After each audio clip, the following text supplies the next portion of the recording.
നീ വിളിച്ചോ അവരെ? എടാ നീ എൻ്റെ വാപ്പേനെ വിളിച്ചോ? നീ അവരെ വിളിച്ചോ? നിന്റെ ഫോട്ടോ ഒക്കെ എൻ്റെ വീട്ടുകാർ വന്നപ്പോൾ എടുത്തുകൊണ്ട് പോയടാ. നീ അവരെ വിളിച്ചായിരുന്നോ എന്ന് ചോദിക്കുന്നു. അപ്പോൾ ഗബ്രി പറയുന്നുണ്ട് അതൊന്നും പറയാൻ പറ്റില്ല, അതൊക്കെ പുറത്തിറങ്ങിയിട്ട് നമുക്ക് പറയാമെന്ന് പറയുന്നു. അതിൻ്റെ ഗബ്രി അതിന് മുന്നേ പറയുന്നുണ്ട് നിന്നെ ഇഷ്ടപ്പെടുന്നവരെന്തായാലും നിന്റെ നല്ലതിന് വേണ്ടിയിട്ടേ ചെയ്യത്തുള്ളൂ. അവരത് എടുത്തുകൊണ്ട് പോയാലും നിന്റെ നല്ലതിന് വേണ്ടിയിട്ടാണ്.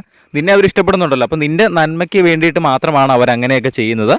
നിന്നെ ഇഷ്ടപ്പെടുന്നവർ എന്തെങ്കിലും ചെയ്തിട്ടുണ്ടെങ്കിൽ അത് നിന്റെ നന്മയ്ക്ക് വേണ്ടിയാണെന്ന് ഗബ്രി പറഞ്ഞു കൊടുക്കുന്നു. അതുപോലെ തന്നെ എല്ലാം ഫൈനാവും, ഇനി എല്ലാം ഫൈനാവും, നീ അതോർത്ത് ടെൻഷൻ അടിക്കണ്ട. നീ ഒരു കാര്യം മാത്രം ചിന്തിച്ചോ, ഞാൻ ഉറപ്പ് തരാം ഇതെല്ലാം ഫൈനാകുമെന്ന് ജാസ്മിൻ്റെ അടുത്ത് ഉറപ്പ് നൽകിയിരിക്കുകയാണ് ഗബ്രി. ജാസ്മിൻ കുറേ തവണ ചോദിച്ചു വാപ്പേനെ വിളിച്ചോ. ബാപ്പ എന്ന് ഡയറക്റ്റായിട്ട് പറയുന്നില്ല. ഈ ഒരു ഫോട്ടോ അവരൊക്കെ എടുത്തുകൊണ്ട് പോയി എന്ന് പറഞ്ഞു കഴിയുമ്പോൾ അവരെ വിളിച്ചോ എന്നാണ് ചോദിക്കുന്നത്. ജാസ്മിൻ ഉദ്ദേശിച്ചത് ജാഫർഖാനെ വിളിച്ചോ എന്ന് തന്നെയാണ്. അപ്പോഴാണ് ഗബ്രി പറഞ്ഞത് അതൊന്നും പറയാൻ പറ്റില്ല, അതൊക്കെ പുറത്തെ കാര്യങ്ങളല്ലേ, അതൊക്കെ നമുക്ക് പുറത്തിറങ്ങിയിട്ട് തീരുമാനിക്കാം, എന്തായാലും എല്ലാം ഫൈനായിരിക്കും, നീ അതുമാത്രം വിശ്വസിച്ചാൽ മതി എന്ന് ജാസ്മിൻ്റെ അടുത്ത് ഇങ്ങനെ പറയുന്നു.